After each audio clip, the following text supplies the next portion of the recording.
All right. Good morning.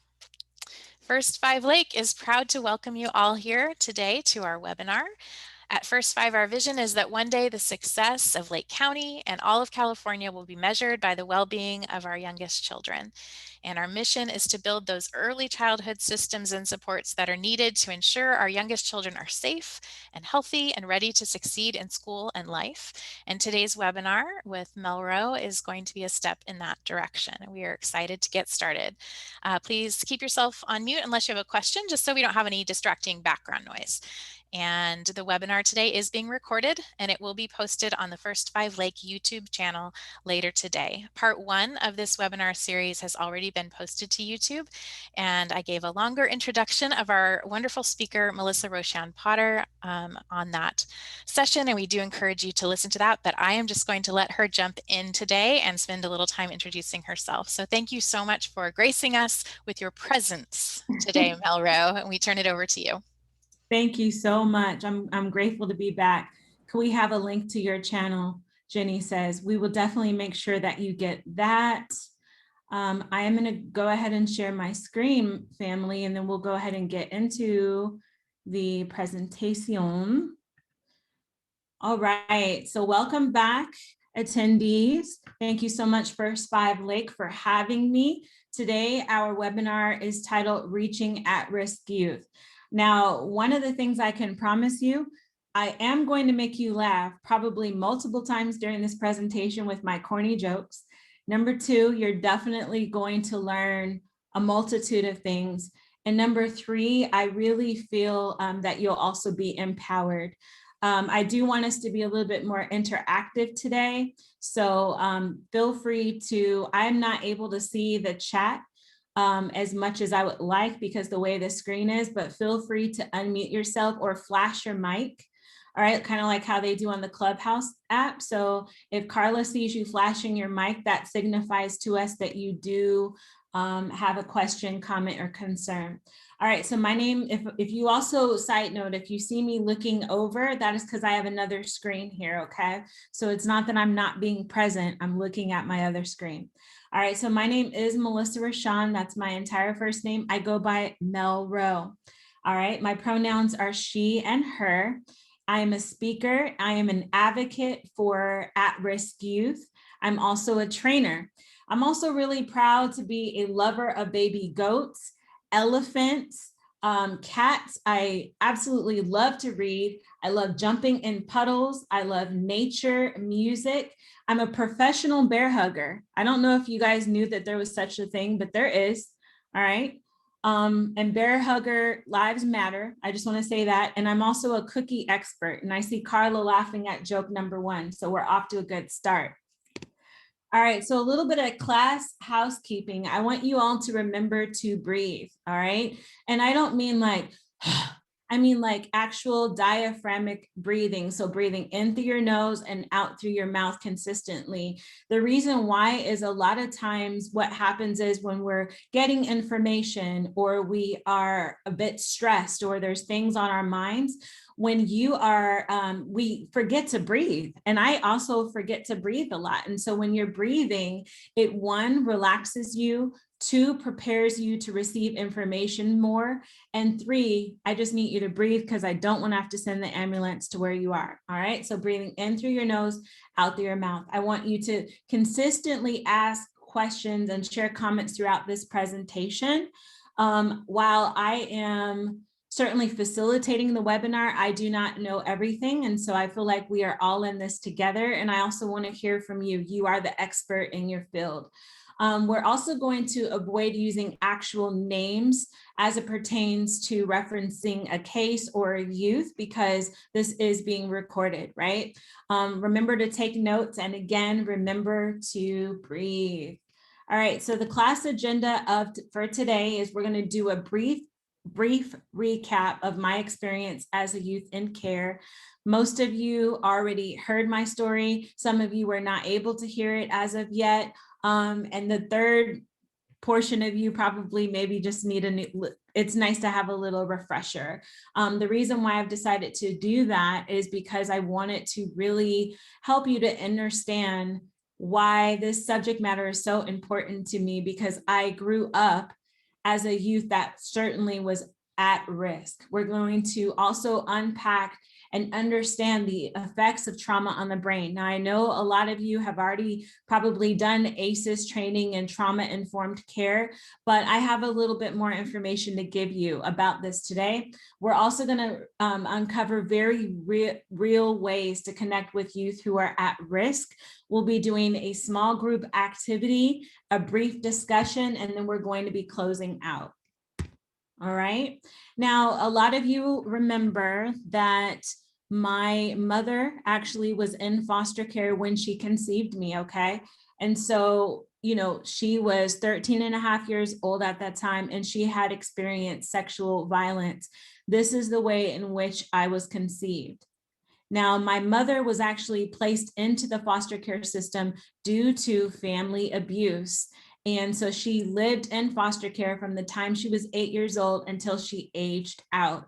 So I actually was born into care and then spent my entire childhood and young adult in care until I aged out at 18. It was very difficult, number one, being born to a mother who, you know, had experienced a lot of her own traumas that were unresolved, and also being born into deep, deep poverty and into care. And so when my mother's abuse turned toward me, I was removed from her care and placed into what we know as kinship care, which is when a youth lives with a friend or family member. And I was placed into kinship care with my maternal grandmother. And remember from the last session, I was saying that we often repeat what is not repaired, right? We often will, you know, perpetuate and continue cycles in our families unless healing occurs. And so my grandmother, my maternal grandmother, had not done that healing work. And she thought that, hey, I'm going to give it a try again with Mel and try to raise her.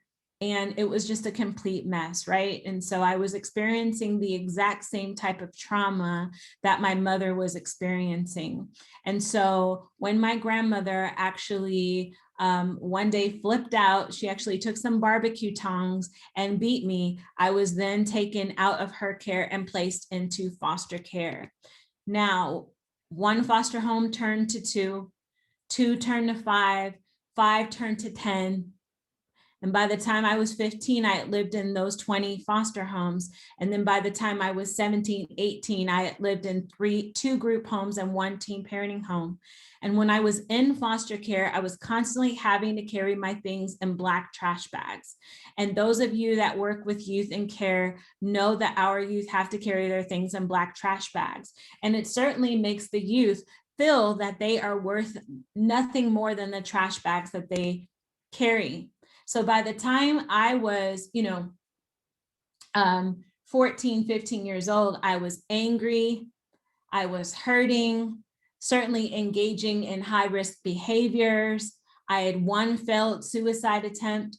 I was suffering with, it shouldn't say depression or depressed, it should say depression, but I was suffering with depression, and I don't care were my three favorite words. So think about our teens that we work with that are in care, and you know them, right? They don't want any parts of your positivity. They don't want any parts of your support. They have been failed by the system so very much that they have really lost faith in the system and lost faith in adults. They have a poor idea and concept around boundaries. So respecting your boundaries and having boundaries of them for their own selves is like completely null and void. And this is not hard for us to understand, right? Because when a youth particularly has experienced trauma, and then let's introduce physical and sexual trauma, their bodies were not respected. Their boundaries as a small human being were not respected. So when we're asking them to respect our boundaries or to create boundaries for themselves, they can't relate to that, can they? All right. And so I was angry, carrying all these things in my black trash bags, but then those black trash bags became invisible trash bags. It's kind of like the Erykah Badu song, If you don't know it, look it up. It's a really good song. It's called Bag Lady. And it's a metaphor for women and men who are carrying so much of drama and trauma and unresolved issues in these trash bags. So even though I wasn't carrying those physical trash bags, I still had my anger, my resentment, my low self-esteem, my unresolved trauma, and so on and so forth that I was carrying. And I would make anybody around me pay for it. And a lot of you, put a number 1 in the chat if you can relate to this. You're trying to connect with that youth. You're trying to be supportive, and they're lashing out at you, or their primary family might be lashing out at you. And you're like, wait, your anger is misguided. I didn't do this to you. But we know that hurt people, don't they? And so I ended up in juvenile detention center when I was 15 years old. I had no business being in juvenile detention, no business being there, but because of my choices to engage in illegal drug activity, both doing them and selling them at 15, because I wanted to be part of the cool club, because I wanted to have some sense of community, I was willing to listen to people that did not mean me well, because I wanted that family unit. You know, a lot of times when we see youth engaging in drugs or promiscuous behavior, they're simply trying to recreate a family unit. Okay. And it's like, if, you know, the homies are going to, you know, bring me into the fold and I'm going to get a chance to join this gang and sell these drugs, I'm willing to do anything to be able to be accepted. But the homies were not there when I had to go to juvenile detention. And so I also was, you know, shoplifting. I was, you know, getting in and out of men's cars that I didn't know for rides, just engaging in this highly toxic and dangerous behavior. And youth that do not see value in their lives and have given up, they don't care, y'all. If they die, it's like, eh. If they get in trouble, it's like, eh. They're hurting, and this is how they're acting out.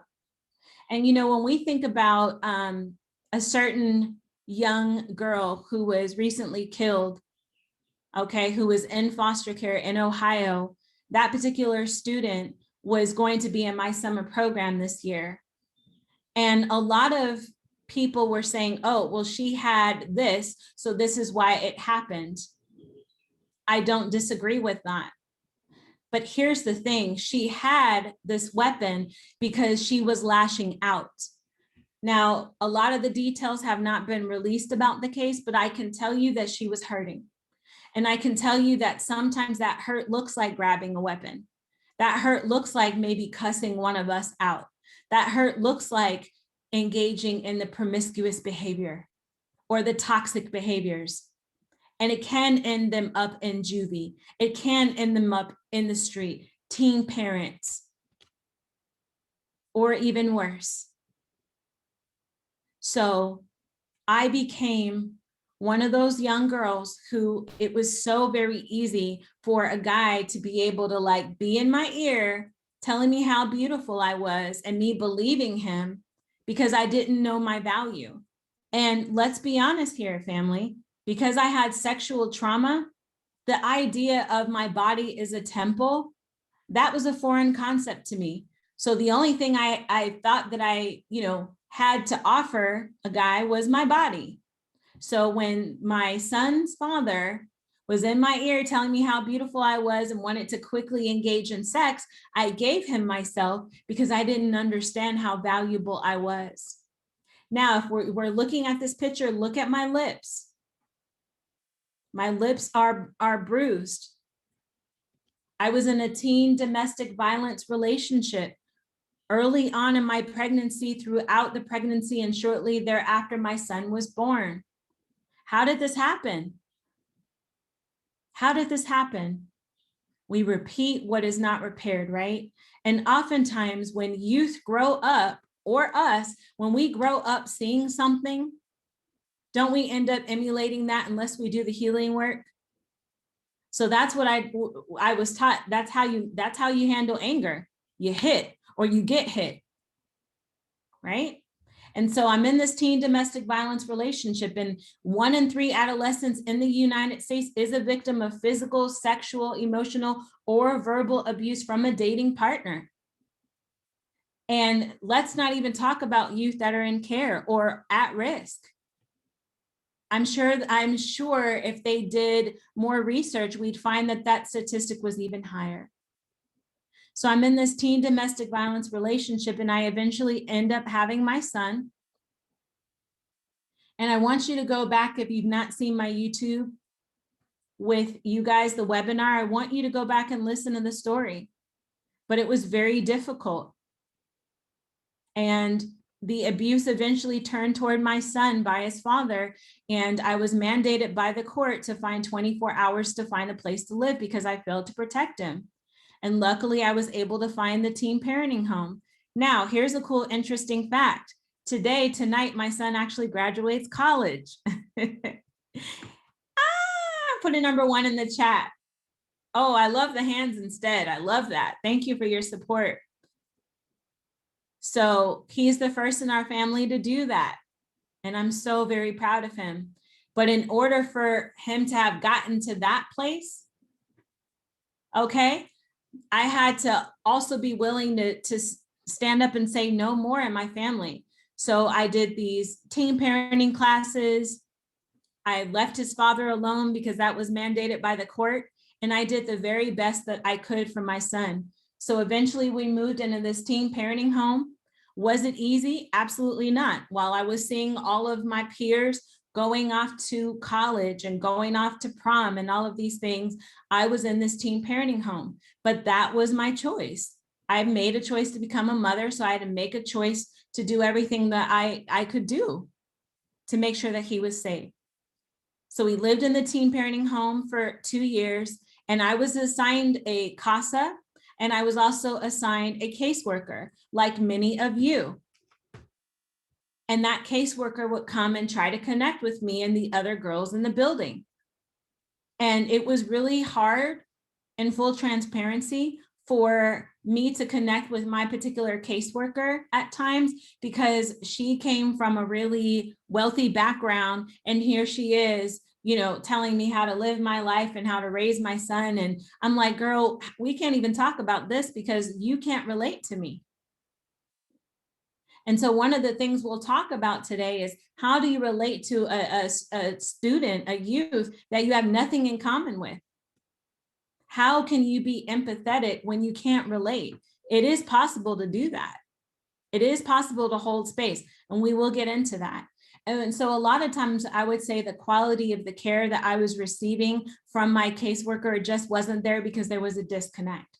So I became very much like, I'm going to tell her what I need to tell her so I can get my food stamps and my welfare, and, you know, not so that I could get benefits, but so that I could do my thing, get myself out of the teen parenting home, live my life, and get the system like away from me. Does that make sense?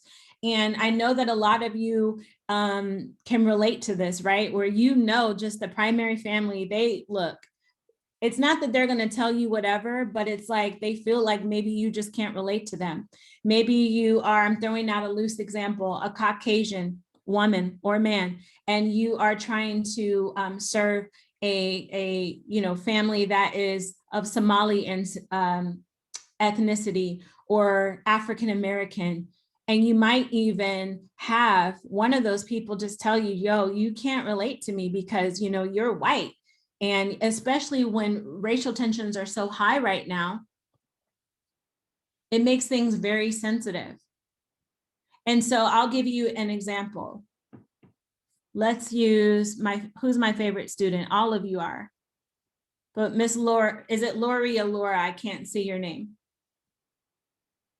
Laura. Miss Laura. Miss Laura is working with me, and she might say, hey, Mel, have you considered going to this grocery store for Trey? Now, if there's a lot of just like barriers, and I feel like Ms. Laura doesn't connect to me, I could perceive it as that she's trying to tell me what foods to feed my son because she doesn't think I'm a good mother. Now she's lost me.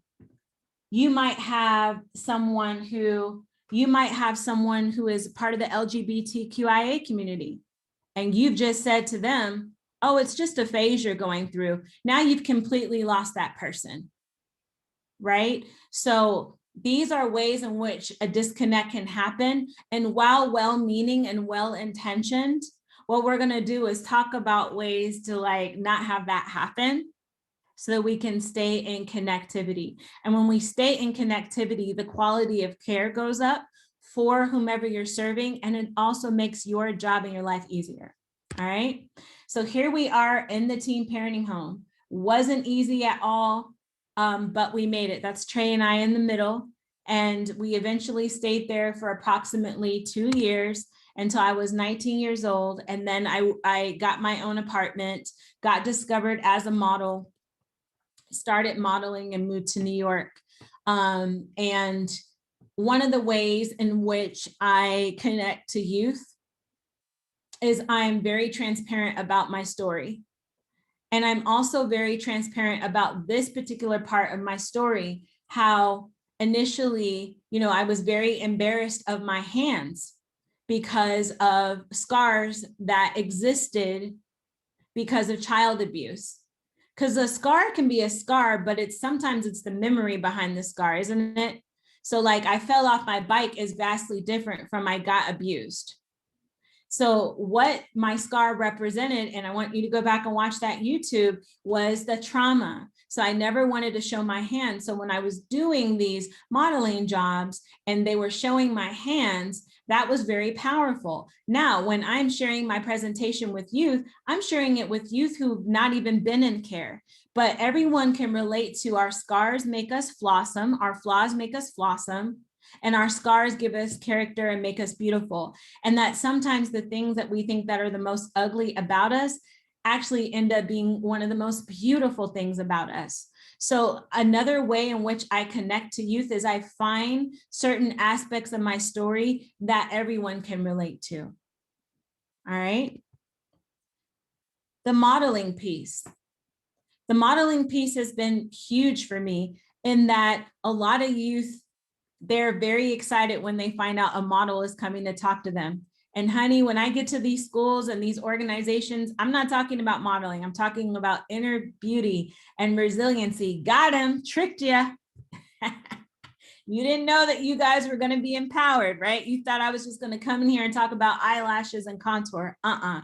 So another way in which I have been able to be successful as a professional mentor for multiple school districts now is finding that in with the modeling. Now, if I'm serving youth who are males and have no interest in fashion, then I find other ways to connect to them. But going back to my hand, that's a huge one that all youth can connect to. So as you're listening to me, I want you to think about your journey.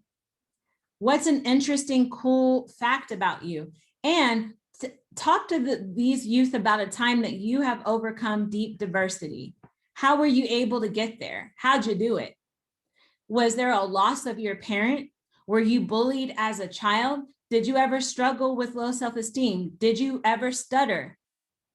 Do you have a learning disability? Be open and honest as it makes sense without traumatizing our youth or re-traumatizing yourself in terms of connecting with our youth. So without all of the healing that I'm embarking on, notice I didn't say embarked, I'm embarking because healing is a never-ending process. Our finish line is always moving. But before I even embarked on the journey, before I even started the journey for healing, I went from being this teen who was at risk to being an adult who was at risk. And so I can't even tell you how important it is now for you to meet our youth where they are and be that person to plant the seed. And here's the cool thing. Ms. Laura could be the one to plant a seed, and then Ms. Carla comes by and waters the seed. And then Myra comes by and waters the seed again. And then I come in and plant another seed. You never know if you're watering or planting, but by you being present, by you effectively connecting with our youth, you are building a whole healed human being. Why does this matter? It's the work that we do. It's part of our mission as to why we're here. And we all believe that the way in which we should serve our youth is being the adult that we once needed. I didn't have a you all. I didn't. Yes, I had a CASA and she helped me find emergency housing, but I had a caseworker who wasn't listening to me. She was hearing me, but she wasn't listening, right? And so it's incredibly important for us all to really give of ourselves and be empathetic. So just a moment. Though it ran in my family, I decided it was going to run out with me as I laid in this psych ward, which again, full stories on YouTube, as I laid in this psych ward, ready to completely shut down. So, like I said, I was an at-risk youth and then became an at-risk adult. And the at-risk adult was engaging in pill popping, toxic relationships. And I was also the toxic person, because sometimes it's easy for us to call everyone else toxic, right? But we don't want to acknowledge our own toxicity. I was a toxic person, wasn't showing up for myself. You know, when we think about reaching at-risk youth, I wasn't even reaching for my own well-being. So how could I reach my own birth children? Or how could I reach any of the youth that we serve? Couldn't do it. But as I laid in this hospital bed, that is the thought that I had was, though it ran in my family, I'm deciding it's going to run out with me, and it's going to be difficult, but I'm going to do it. And you might remember I talked about the nurse who came in and asked me, what is the distance between where I'm at and that current moment, where I was in that current moment, and where I want it to be? And she told me it was the flip of a coin. True story. Told you I still have the penny. I do. But this is also a huge exercise that I've done in front of thousands of youth and adults, and it truly resonates with everyone because everyone can relate to adversity. If you have lived through 2020, you can relate to adversity. In Northern California, you all have your own share of adversities right now, and the entire country is holding space for you. And feel free to use this exercise when you're connecting with our youth. And you might think, oh, that's corny, they're not gonna. No, it does matter. But let them know that anytime they feel like giving up, let them know that anytime they're like, hey, I just want to throw in the towel, I just want to pop off, I just want to like give my body away, I just want to pick up that drug, I just want to go fight, I just want to pick up a weapon. You understand what I mean? Let them know that the distance between where they are right in that moment, that headspace, and where they could be is simply the flip of that coin, a flip of a choice, an idea in their mind, choosing one thought over the other. Okay.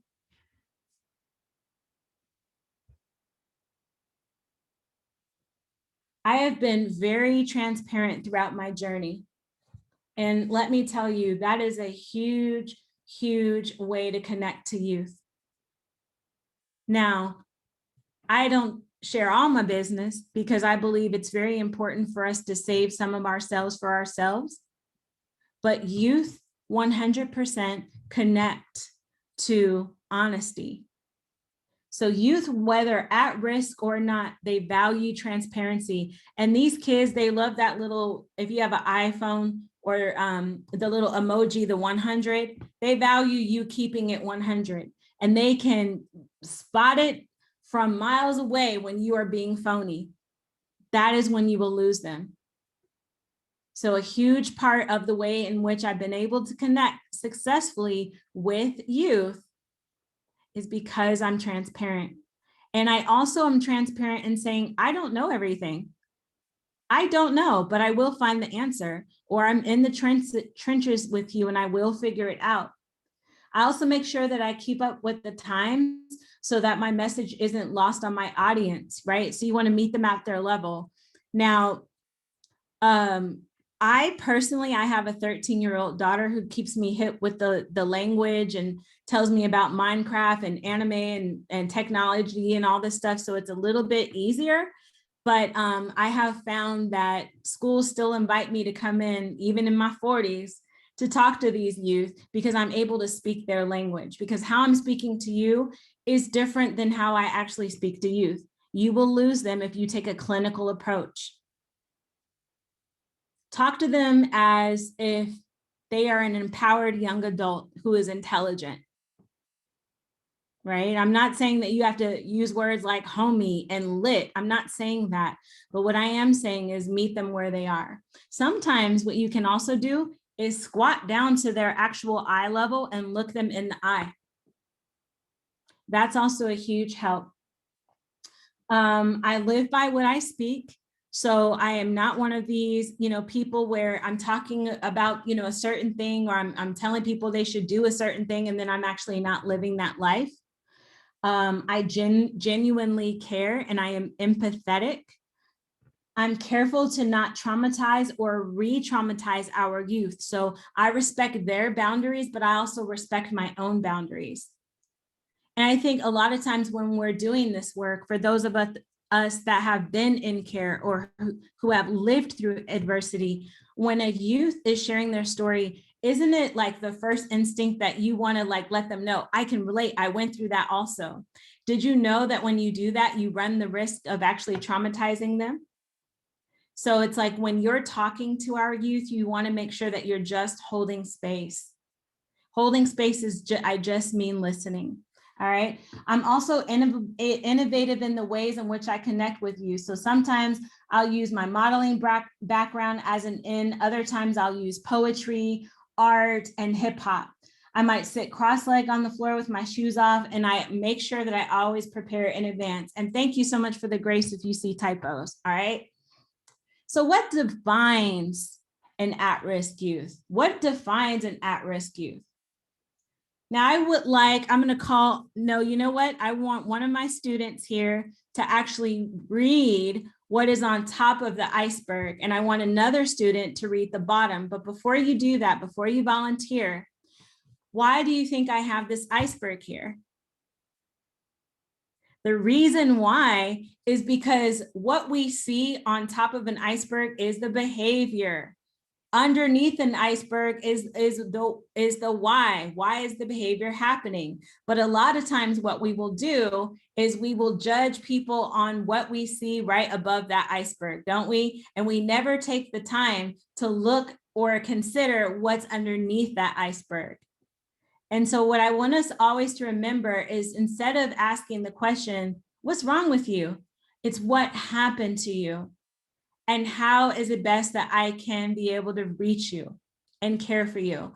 So we're actually going to do this another way. Underneath the iceberg, I want my first student to read that first, and then we'll do the second, what's on top of the iceberg second. So go ahead, someone. Individuals. Non-participation.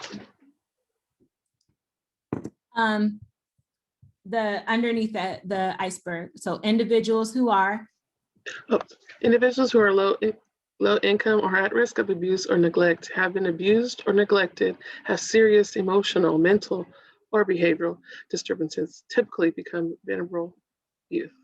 That's right. Right. Now, who wants to read what's above the iceberg, which are the behaviors? So we know what causes it, but then what does it look like? What does it actually physically manifest it into? Don't cut each other off now. You guys are talking too fast. Go ahead, someone, or I'm going to call on you. Most at-risk youth behaviors can be identified by the following: running away from home, engaging in illegal activities. Now pause for a moment. Put a number 1 after each one that you have witnessed from our youth. Go ahead.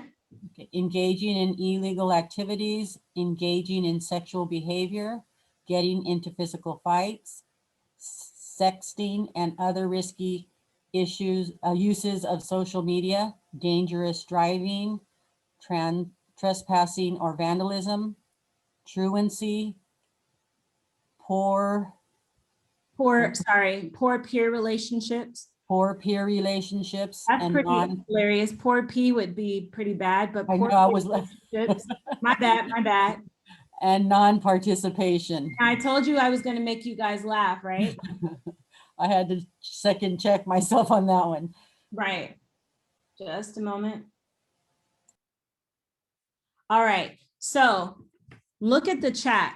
Look how many ones there are. Right? So connecting with our youth, very important. And with the social media now, and I know a lot of us put a number 1 in the chat if you can relate to this, you know, kids sending each other explicit photos and explicit messages and DMs. And you're like, you're 13, 14 years old. How? Why? We know why now, don't we? They're starving for attention. So remember what I said, someone put this in the chat, instead of asking the question, what is wrong with you? We need to start asking, what has happened to you? Now, in 2020, I thought, I'm a data nerd and statistics geek, but I wanted to share this with you. You can screenshot it, or you can also go back and look at this and share it. But this is pretty powerful. The truth about at-risk youth in 2020. In the next 24 hours in the United States, 1,439 teens will attempt suicide. Not may, they will. 2,795 teenage girls will become pregnant in the next 24 hours. 3,506 teens will run away. 15,006 teens will use drugs for the first time. 2 teens will be murdered. 12 young people between the ages of 15 and 24 will die by suicide.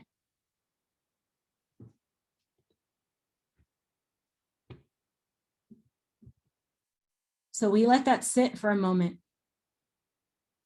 We have to understand again why we do the work that we do. So one of the things I was thinking about as I was preparing this presentation, it was how I was constantly referring to our youth as at-risk youth, at-risk youth. And I'm like, no, our youth have behaviors that are at risk, but they are still youth. And so I think it is very important, as we're talking about identity, that we separate and understand that a youth is a youth is a youth. If they're at risk, if they're in foster care, that's something completely different. I'll give you an example.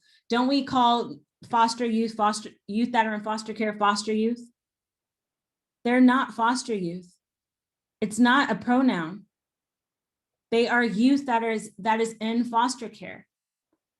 So instead of us labeling youth as at risk or at-risk youth, let's just understand that their circumstances are separate from who they are. And I think that when we reframe that in our minds, it's actually will help in terms of the quality of care that we provide. Because if you can see, you know, little MelRo as someone who's maybe like your child or your grandchild or your favorite kid, and not as the at-risk teen, the way in which you talk to me, your energy toward me will change. It will. All right, common alternatives to at-risk youth include maybe using historically underserved, disenfranchised, and placed at risk. Also remember, youth in foster care are not foster youth. They are youth that are in foster care. So let's be mindful about the identities that we give them. So now we're going to go into the effects of trauma on the brain. How do ACEs affect health? All right, so through stress, we know frequent and prolonged exposure to ACEs, which mean adverse childhood experiences, can create toxic stress, which can damage the developing brain of a child and affect overall health. So it reduces the ability to respond, learn, or figure things out, which can result in problems in school. It lowers tolerance for stress, which can result in behaviors such as fighting or completely checking out in defiance, right? Put a number 1 in the chat if you've known this child or know this child. Increases difficulty in making friends and even maintaining relationships. Y'all are blowing the chat up. Increases problems with learning and memory, which can be permanent. I can relate to that. Increases stress hormones, which affects the body's ability to fight infections, may cause lasting heart problems.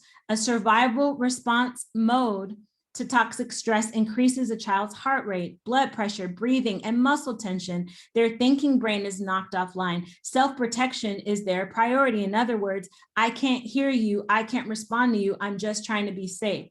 Now, them protecting their safety looks completely toxic to us, because remember, I talked about the iceberg, but we haven't considered what's underneath. And real quick, I just want to go back to the iceberg. Outside of youth, when we're dealing with each other as adults, from child welfare worker to child welfare worker, from human being to human being, we may not understand why the person at the grocery store was a complete nitwit to you, but we don't know what is underneath her iceberg. And so as we're talking about empathy, I hope that that spills over into every area of our lives. All right, average childhood experiences, ACEs. We know this, but it's a quick refresher. It's important to know that youth who have experienced trauma are more liable to, somebody read those, go.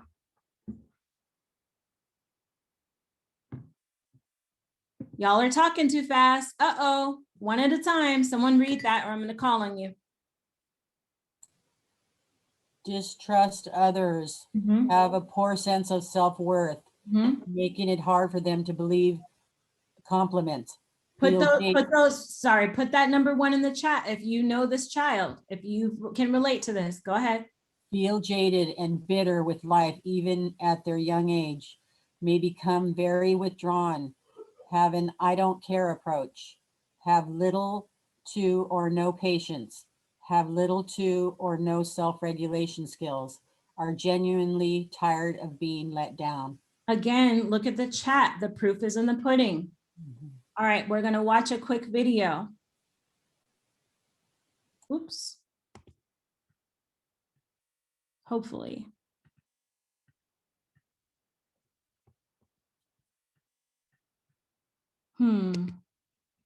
Just a second, y'all. Let me minimize this.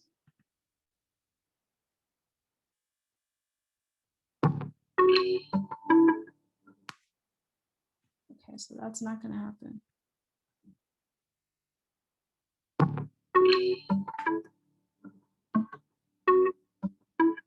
The brain develops from the bottom up.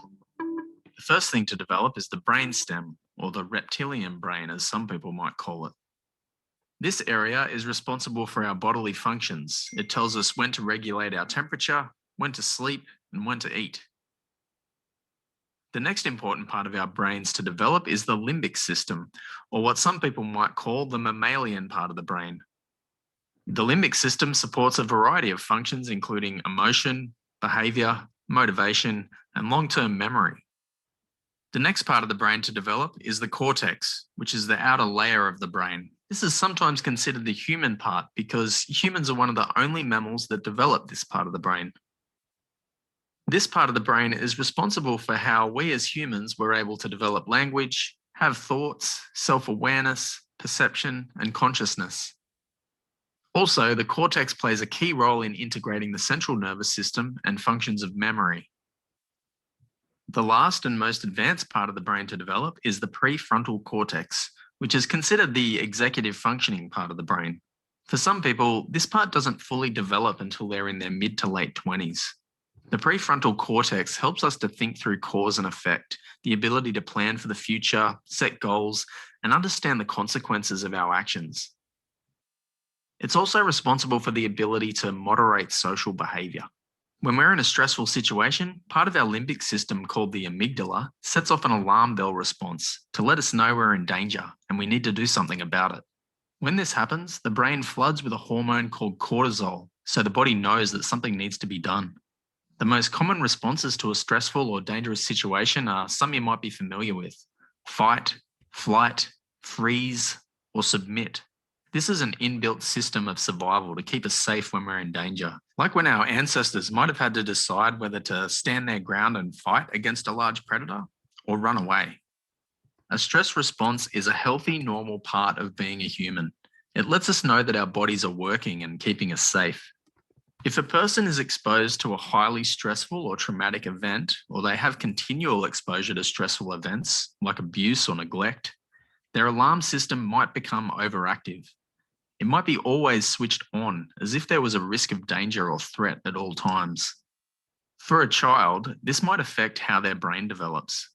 This is especially the case if it's in the context of stress or trauma events by a primary caregiver.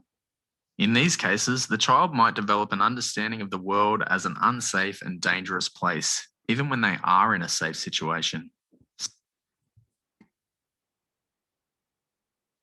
I'm not sure what happened there. Let's go back. On neural connections in the memory center. It can even change the way we remember actual events. People use alcohol and other drugs for a variety of reasons. When someone's experienced trauma, they might be in a constant state of fight or flight, and so might use substances to help move them out of their stress response state. We also know that substance use can affect the way that our brain functions.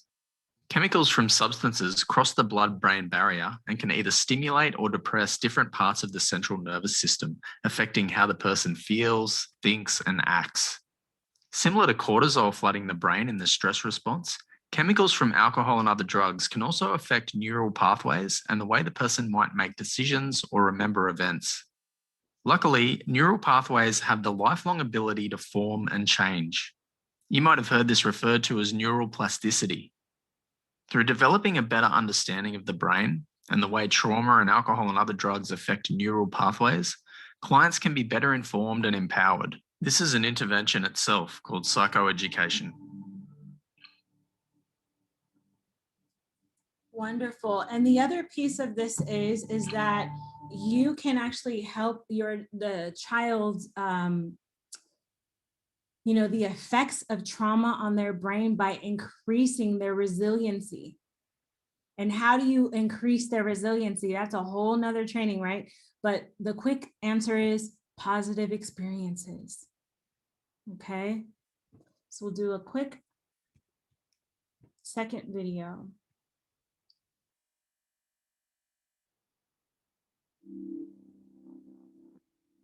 Brain development is much more than a story about biology. From the earliest years, relationships with others play a key role in shaping how our brain grows and develops. Early relationships, where there is abuse and neglect, have a long-term impact on children. A brain that has adapted to survive in a threatening or unpredictable world may not work so well in an ordinary environment. This can create what is called latent vulnerability, where early abusive or neglectful experiences with carers put children at greater risk of experiencing mental health problems in the future. For these children, compared to their peers, common experiences like moving to a new school can feel more daunting and stressful. New faces can appear threatening, while positive social cues can be missed. It can be harder to negotiate new social situations and learn to trust new people. Even fun experiences like joining a new sports team can be challenging. Too much focus on potential threat cues can mean missing out on positive social cues such as a playful nudge. Or it causes an overreaction, which leads to an increased risk of conflict and sometimes violence. These reactions can increase the likelihood of generating new stressful events. It's harder to deal with everyday challenges when you feel unconfident and anxious inside, and harder to build and maintain relationships. Over time, this can mean a child loses friends and the support of adults, and so misses out on opportunities to grow and develop. This social thinning can increase the risk of mental health problems in the future. Sorry guys, hold on. I was messaging Miss Carla, sorry. Like joining a new sports team can be challenging. A positive Oh goodness gracious. or experiencing mental health problems in the future. For these children, compared to their peers, common experiences like moving to a new school can feel more daunting and stressful. New faces can appear threatening, while positive social cues can be missed. It can be harder to negotiate new social situations and learn to trust new people. Even fun experiences like joining a new sports team can be challenging. Too much focus on potential threat cues can mean missing out on positive social cues such as a playful nudge. Or it causes an overreaction, which leads to an increased risk of conflict and sometimes violence. These reactions can increase the likelihood of generating new stressful events. It's harder to deal with everyday challenges when you feel unconfident and anxious inside, and harder to build and maintain relationships. Over time, this can mean a child loses friends and the support of adults, and so misses out on opportunities to grow and develop. This social thinning can increase the risk of mental health problems in the future. Neuroscience research is beginning to shed new light on how vulnerability unfolds over a child's life. All children need care and stimulation from adults who value them and who show them attention and love. These experiences shape a child's brain development.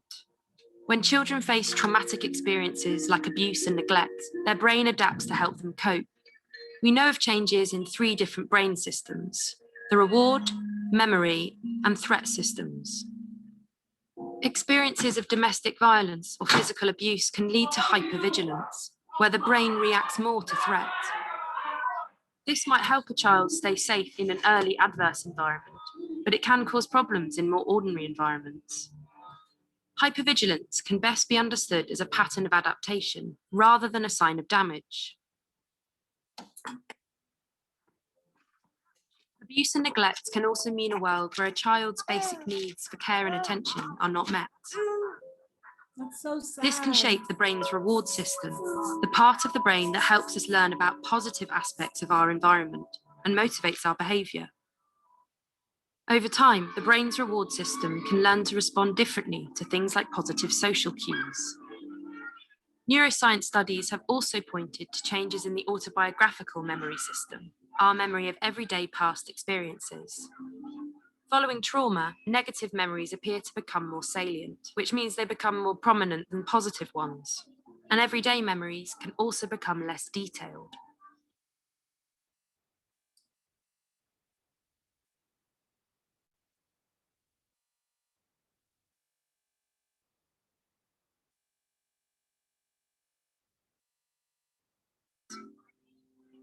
Neuroscience research is showing how childhood trauma can create latent vulnerability, increasing the risk of later mental health problems like anxiety and depression. This vulnerability is not just located in the child, but arises through their relationships.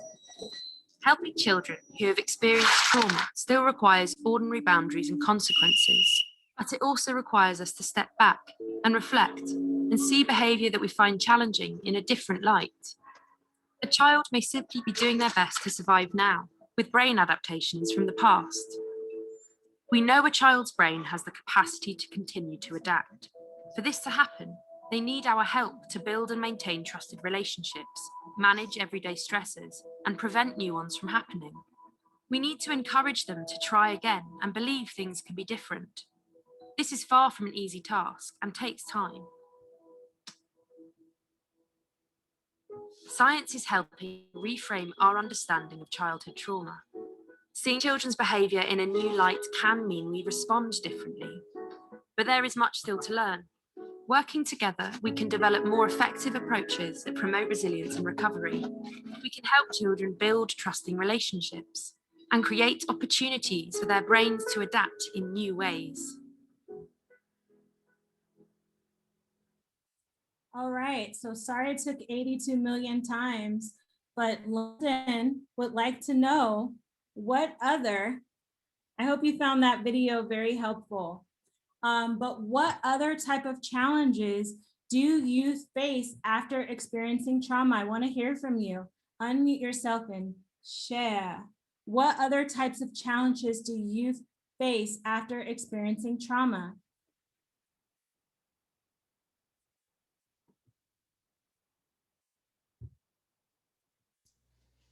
Do they do poorly in school?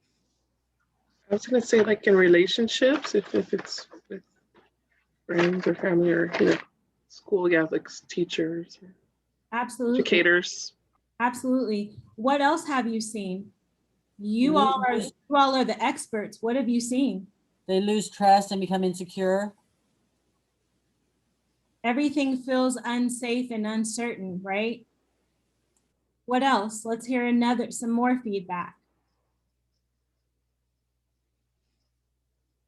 I definitely agreed with the part about memory, the impact on memory, and how difficult it is for, I've had one of my former kiddos who stayed with us during a hard time in her life recently reach out, and I asked her about how she remembered that period of her life, which is now about 8 years out.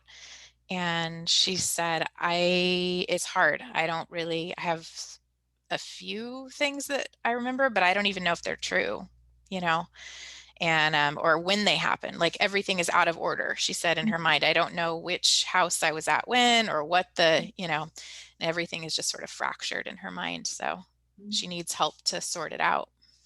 And I love that you used that word fractured, because that is not that is 100% of how our youth feel.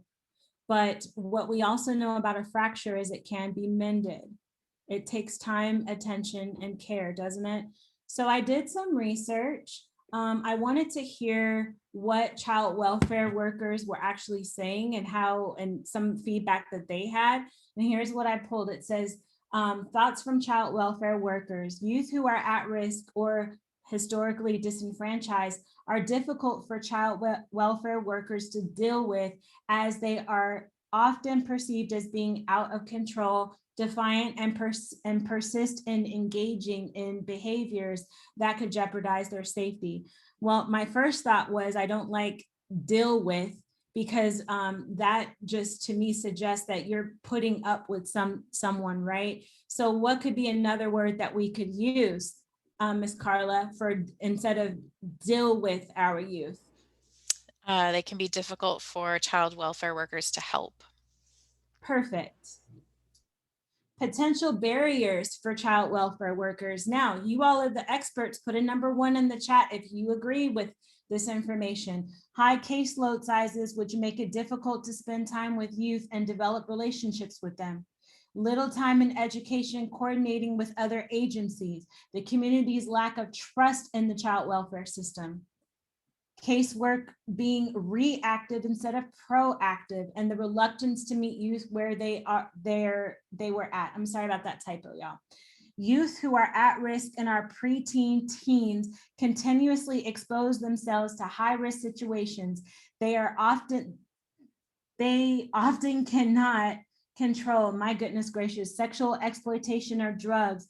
There is a feeling of helplessness when youth are spiraling out. Said youth become a low priority as they are difficult to connect with and are often labeled as being defiant and resistant to change. Do you agree? Yeah. What are some of the other, potential barriers that you all have been faced with in your respective disciplines within the child welfare system?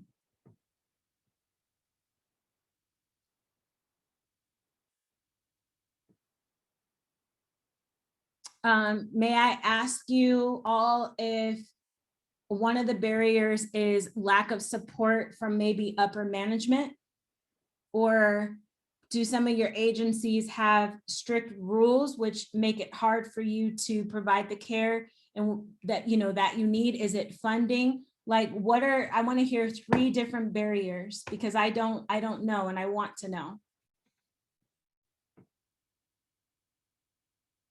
You guys are all a chatty bunch. Unmute yourselves. I want to hear from you. Okay, I'd say a problem with Did I just freeze?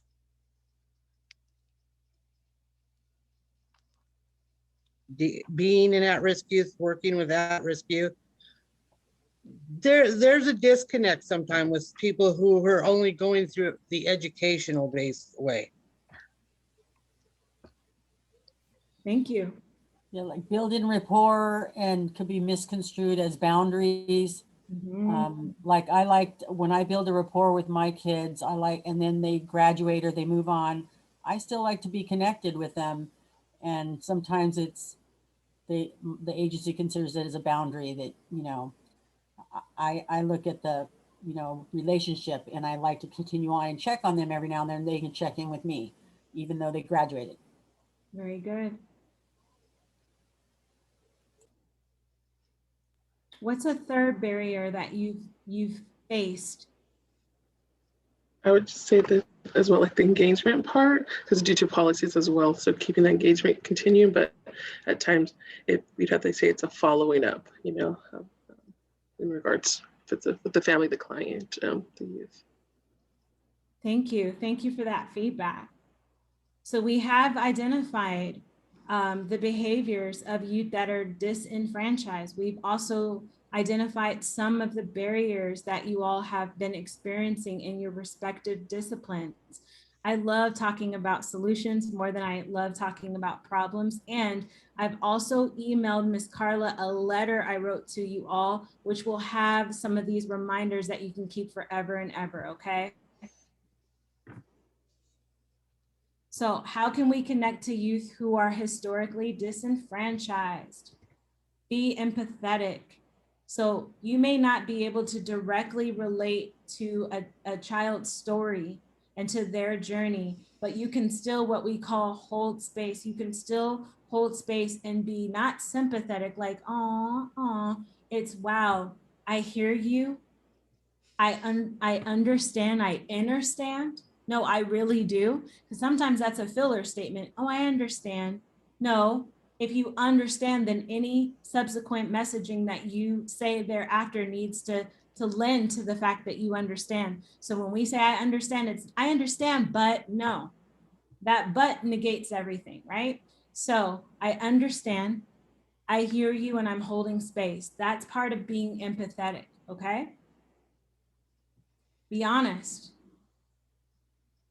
Be honest about whatever it is as it is appropriate, as it pertains to their case, as it pertains to what you can and cannot do in terms of providing care with that youth.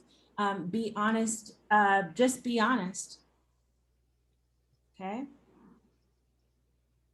Sorry. Be consistent. So as an example, when we're dealing with youth, particularly youth who have experienced a lot of negligence, they're let down by adults. They're used to being let down and disappointed. So the best thing you can do to be able to gain a youth's trust and their respect is being consistent. If you say you're going to show up at a certain time, show up. If you say you're going to be on a Zoom call or a call, be on time. If you say that you're going to do something, do it. Create boundaries for you and for the youth. We can talk about engagement, but I will tell you that when I'm working with youth, I have very clear boundaries and they do not cross them.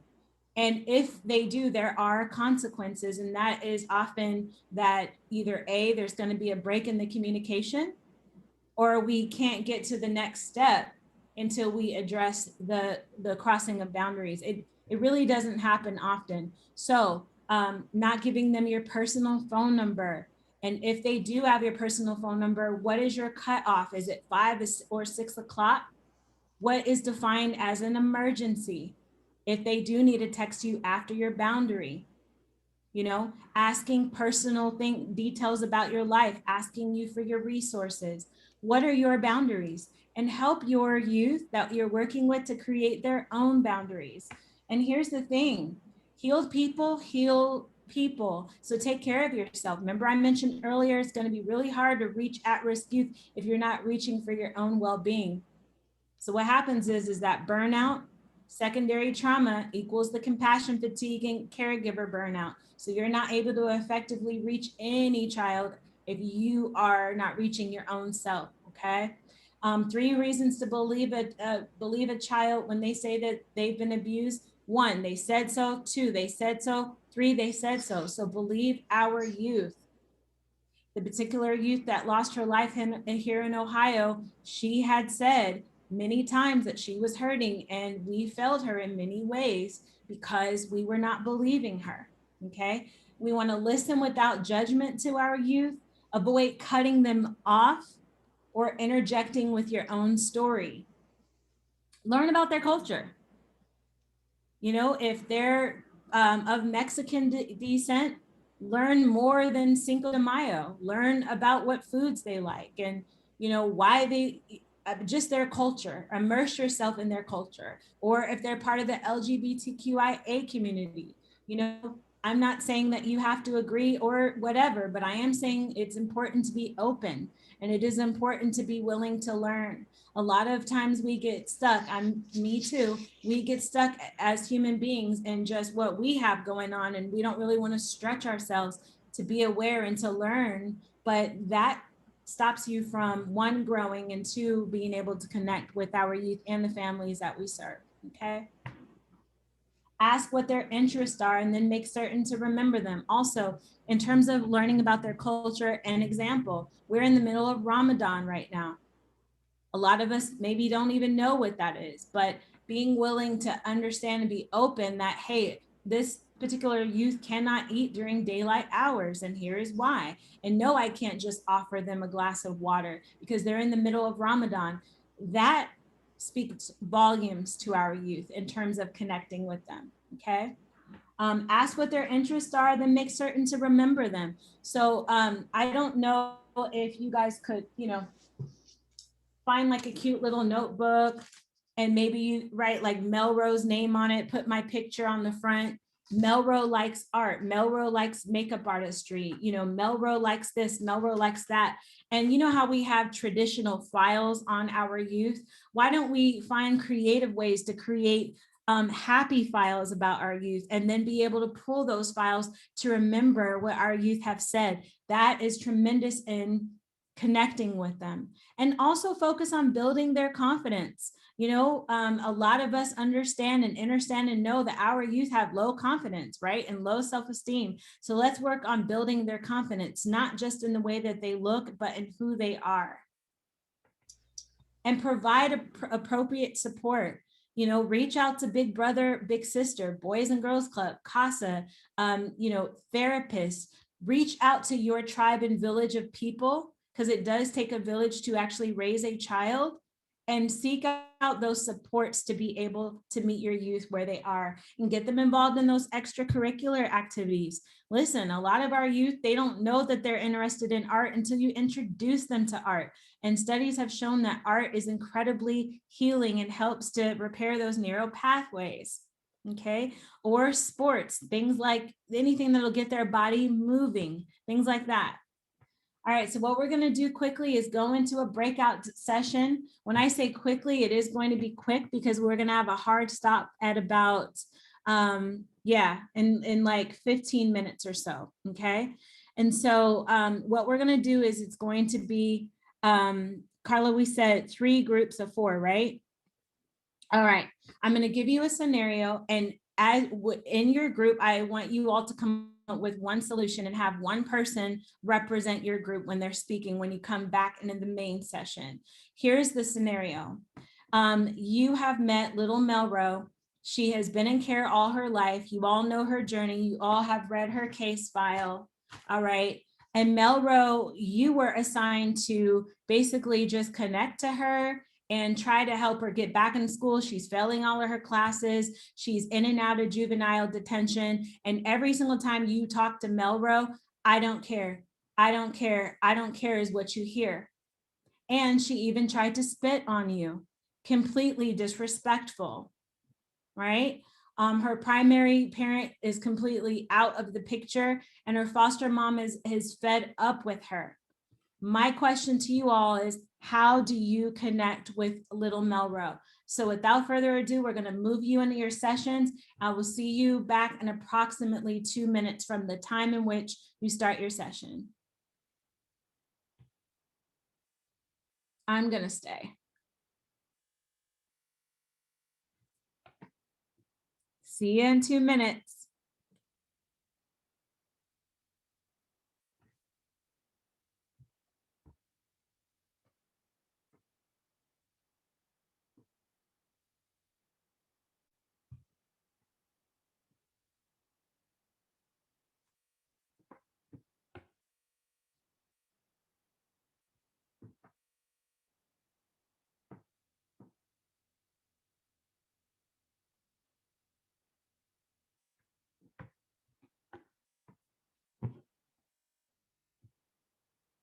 Thank you, Carla.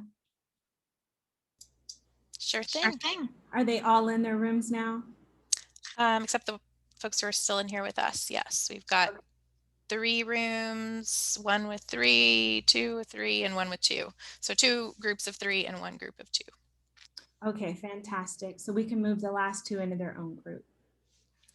I can assign, but they have to join. So. Oh, you both have to join, okay? If you're there, Carla and V. They might have stepped away from their device. Mm-hmm.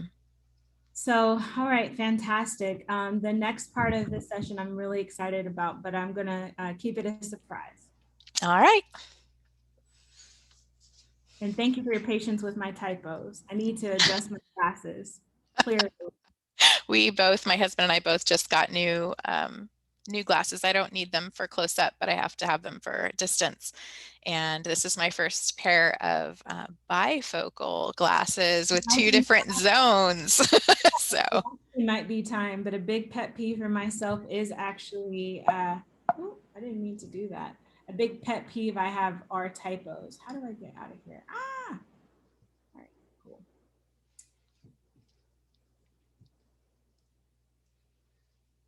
So I think they have a few seconds left.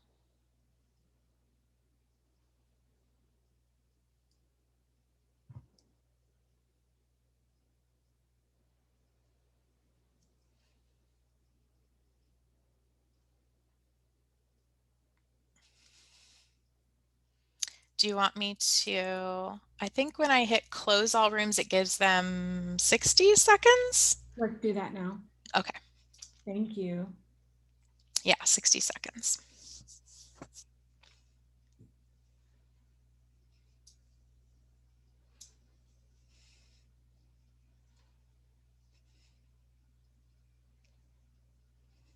Welcome back. I missed you all. Denise, I love your background. It's peaceful. Oh, thank you. You're welcome. This was kind of a hard case. I see not everyone's back with this. They're taking every last second. Yep, they got 24 more seconds to go. And then it'll boot them out. Ready or not. Okay. Hi, Miss Patty. We missed you. Oh, thanks. That was a hard case, wasn't it, Georgia? And she spit on you too. Goodness. Oh, like that's never happened. Right.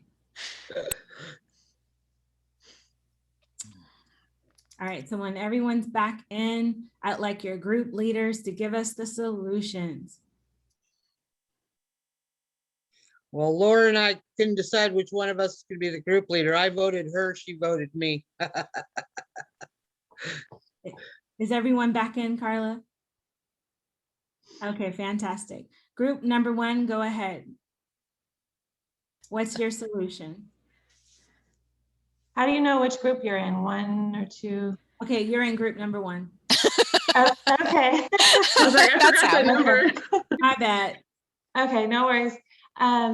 So I think what we talked about was just going in and having a conversation about how are you doing today? Like, what's your day like today? What are you going through today? What's it like here in juvenile hall? You know, are you comfortable here? What's the food like? Do you feel safe? What's the day like? Just having a conversation about now and breaking the ice, talking about maybe, you know, maybe that will get into breaking the ice and getting that conversation. And then later on, finding things that are in common, even about, you know, the food or the staff, but really starting with right then and there, what's going on with them that day. I love that, because when you're doing that, one, you're not focusing on what happened. You're not focusing on the future, because that creates anxiety as well. You're focusing on the present moment. You're empathetic, you're understanding, and you're holding space. Very good. Very, very, very pleased. Group number 2, whomever, go ahead. Well, I don't think we can match group number 1, but Not here to match, we're here to share. you know, I see you're really upset. Is it me that you're upset with, or what are you upset with? I love that. Asking the question. I love that. I love that. Group number 3. So for 3 was just being consistent, you know, regardless that they might be having a bad day, just making sure and letting them know that you're going to be there when you say you're going to be there. I'm going to be there tomorrow, next week to see you again. And then just being that, just show that consistency and just being a listener, and don't overreact when they do spit on you, because they are angry and they're going through things. You know, what is underneath that iceberg? I'm so proud of you guys. Did we miss anyone? Did we heard from all groups? Fantastic. These are great, great, great. Now, if you were the group leader, put what your solution was briefly in the chat so everyone can be able to remember that, okay? So someone said being consistent, asking how you are. Go ahead and put what those answers were in the chat. We are going to go ahead and complete in about 8.5 minutes. So we're going to go through the rest of the presentation. Family, another part of our youth that are in care are identified as being part of the LGBTQIA community. In 2020, studies showed that 34%, right, you can look it up as well, of youth in care are part of that community. Youth who are part of this group typically experience more placement, more bullying, feel like they don't belong, and experience homophobia, transphobia, biphobia. LGBTQ youth too often experience additional abuse, discrimination, rejection while in care. LGBT youth are often in foster care because they were rejected for being LGBTQ. So they were actually kicked out because of their orientation, okay? All right, so LGBTQIA, what's it stand for? It stands for lesbian, gay, bisexual, transgender, queer or questioning, intersex, or asexual.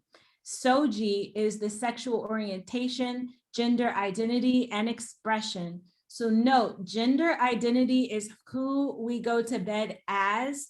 Sexual orientation is who you go to bed with. So we would never ask a child like, or say, well, you know, your sexual orientation. No, it's their identity, all right?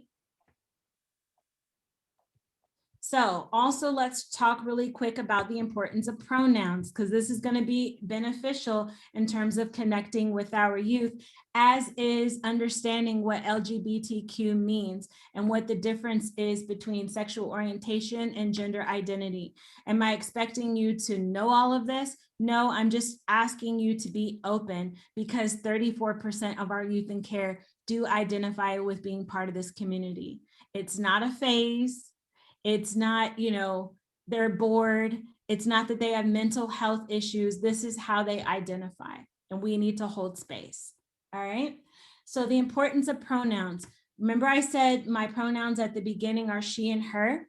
Pronouns are one of the ways we portray our identity. So when someone asks you to use their pronouns, they're asking you to respect their identity. When someone refers to another person using the wrong pronouns, especially on purpose, that can lead to that person feeling disrespected and can lead to dysphoria, exclusion, and alienation. It is never safe to assume someone's gender, and living a life where people naturally assume the correct pronouns for you is a privilege that not everyone experiences. Choosing to ignore or disrespect someone's pronouns is not only an act of oppression, but also can be considered an act of violence. She, her, and hers is one of the pronouns. He, him, and his, they, them, and theirs. So if you don't know a youth or a person's pronouns, sometimes people just don't want to share their pronouns, and that's fine.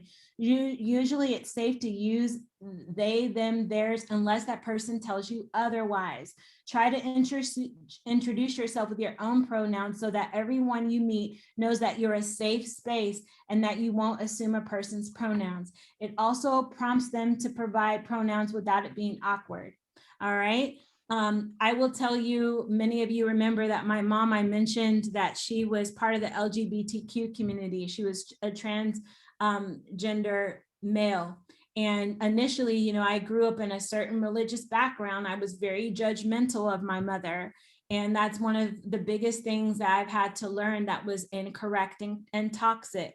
So it's not about whether you agree or you don't agree. It's about understanding that people identify as different things, and we need to make certain that we're holding a space, especially in terms of connecting and providing quality care. Okay. And also remember that a youth having this particular identity expression, it's called dimensions of one identity. One is not more important than the other on this wheel. It's important to note that all of these things, age, physical abilities, gender, race, sexual orientation, ethnicity, job level, all geographic location, education, all of those things make up a person. One's not more important than the other. So when we're looking at our youth, we want to make sure that we're holding space for all of who they are. I know this is a lot to read, but we're going to quickly read through it. And I also put part of it in your letter. So ways to support youth in care who are part of this group. Remember that any youth in foster care, regardless of sexual orientation, is in need of a home that provides them with a safe space where they can process their feelings, express who they are, and exist in a structure that supports their growth toward adulthood. Let your youth know that you are there to listen to them and willing to talk about anything, okay? Make it clear that slurs or jokes based on gender, gender identity, or sexual orientation are not tolerated in your house or when they're with you. Express your disapproval of these type of jokes or slurs when you encounter them in the community or in the media. Support your youth's self-expression through choices of clothing, jewelry, hairstyle, room decoration, etc. Right? When a youth discloses his or her LGBTQ identity to you, respond in an affirming, supportive way. Understand that the way people identify their sexual orientation, gender identity, it may change over time, okay? And that's okay. Use the name and pronoun he and she your youth prefers. If you're unclear, ask them how she or he prefers to be addressed. Respect your youth's privacy. Allow him or her to decide when to come out and to whom. Connect your youth with LGBTQ organizations, resources, and events. Consider seeking an LGBTQ adult role model for your youth if possible. Use gender neutral language when asking about relationships. So for example, instead of, do you have a girlfriend? Ask, is there anyone special in your life when we're dealing with our older youth? And then celebrate diversity in all forms. Provide access to a variety of books, movies, and materials, including those that positively represent same-sex relationships, point out LGBTQ celebrities, and avoid making statements as, oh, I don't see a child's gayness, I just see the child. That would be like you saying to me, Mel, I don't see your blackness, I just see you. Well, you have to be able to see my blackness because it's a huge part of my identity. You have to be able to see all of me just as I see all of you, okay? I hope that makes sense. And then remember to just breathe. Remember, you don't have to know everything. Just remember to stay open so that you're able to support our youth in the best ways possible. And in closing, congratulations. You all did it. You are masters at connecting to youth who are disenfranchised, right? Or we're constantly in the process of learning. But I hope you're 8,000 steps closer than you were before. And remember, you can connect with me at my website or on my Instagram. I'm happy to answer any questions. I'm also happy to provide any cultural competency training links and any resources that may help you. But I thank you so very much, First Five Lake County. This has been an amazing experience. Thank you all also for listening to me, for lending your time, and for furthering your education. And of course, for doing the work that you do on a daily basis and being on the front lines. You're essential, and I love you. And thank you so very much. Thank you so much, MelRo. We are out of time for as far as what we said we would do today, and I'm going to turn off the recording now. But if